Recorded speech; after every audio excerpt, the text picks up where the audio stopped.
The United Nations is pushing for another ceasefire in Yemen to help end the violence. This is a critical step towards renewing peace talks.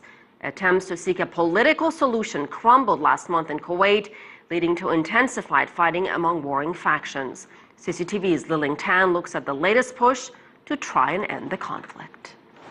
Here at the United Nations, the UN's lead mediator on Yemen, Special Envoy Ismail Wild Sheikh Ahmed, said this week that the violence there must stop in order to spare lives, increase aid access, and pave the way for peace negotiations.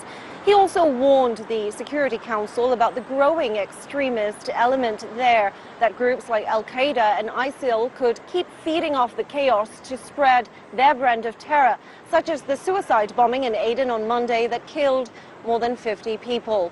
Now, the Special Envoy's push comes after 3 months of UN-brokered talks in Kuwait fell apart in early August with no political agreement reached, as opponents clashed over the forming of a unity government.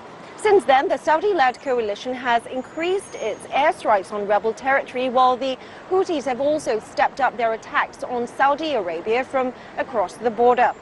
The escalation once again underscores the complex nature of this war that has pit tribal factions and their regional backers against each other, with Saudi Arabia backing the government of Abdurrabbu Mansour Hadi and Iran supporting the Houthis and forces loyal to former President Ali Abdullah Saleh. Despite the failure of the Kuwait talks, there is a plan in the works to end this war that has killed more than 6,000 people and also displaced over 3 million.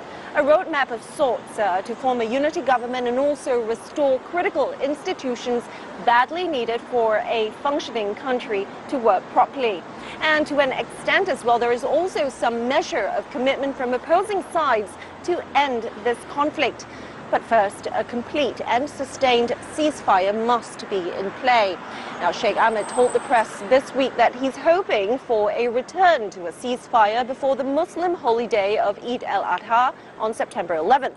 And despite the odds, he's also hoping for a political agreement by that time. Lilling Tan, CCTV, New York.